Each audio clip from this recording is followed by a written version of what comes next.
বিগত বছরগুলোতে রাজনৈতিক সদিচ্ছার অভাব এবং কোনো কোনো ক্ষেত্রে অসুস্থ রাজনীতির কারণে বাংলাদেশের সাংবিধানিক প্রতিষ্ঠানগুলো ধ্বংসপ্রায় হয়েছে, যার সুযোগে দেশে স্বৈরতন্ত্র প্রতিষ্ঠা পেয়েছিল। আমরা আর আগের অবস্থায় যেতে চাই না, তাই সংস্কার অপরিহার্য। ইসলামী আন্দোলন বাংলাদেশ বারংবার প্রয়োজনীয় সংস্কারের প্রতি জোরালো সমর্থন জানিয়ে আসছে। বিশেষ করে সংবিধান, নির্বাচন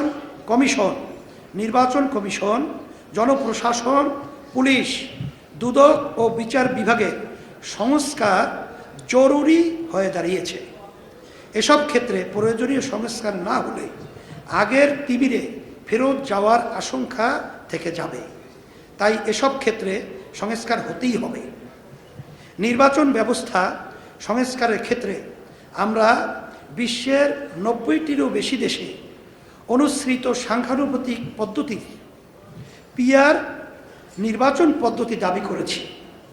আমরা মনে করি জাতীয় নির্বাচনে সংখ্যানুপাতিক পদ্ধতি অনুসরণ করা হলে রাজনীতিতে গুণগত পরিবর্তন আসবে এবং কার্যকর ও যথাযথ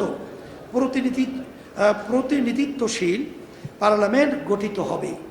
নির্বাচনে কালো টাকা ও পেশি শক্তির ব্যবহার বন্ধ হবে।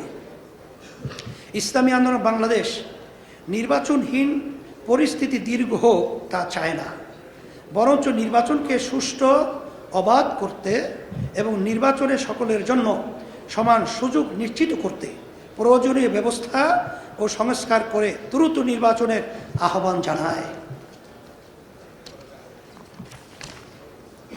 ইসলামী আন্দোলন বাংলাদেশ পতিত ফ্যাসিস্ট স্বৈরাচারের আমলে অপরাধীদের যথাযথ বিচার নিশ্চিত করার জোর দাবি জানাচ্ছে।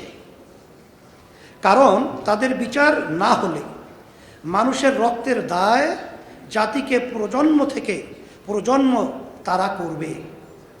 তাই যথাযথ তদন্ত সাপেক্ষে অপরাধীদের বিচার দ্রুত করতে হবে।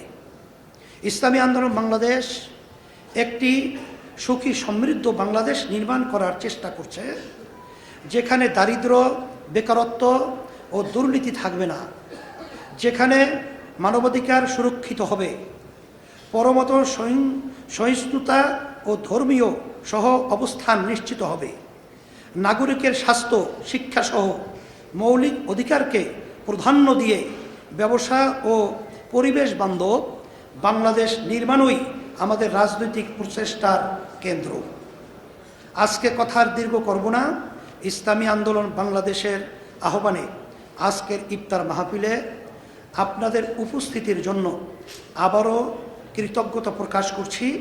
নতুন বাংলাদেশ বিনির্মাণের যে কোনো প্রচেষ্টায় আমরা সদা সর্বদা জনতার কাতারে ছিলাম, আছি এবং থাকবো ইনশাআল্লাহ, এবং আপনাদেরকে পাশে পাবো বলে আশা করছি।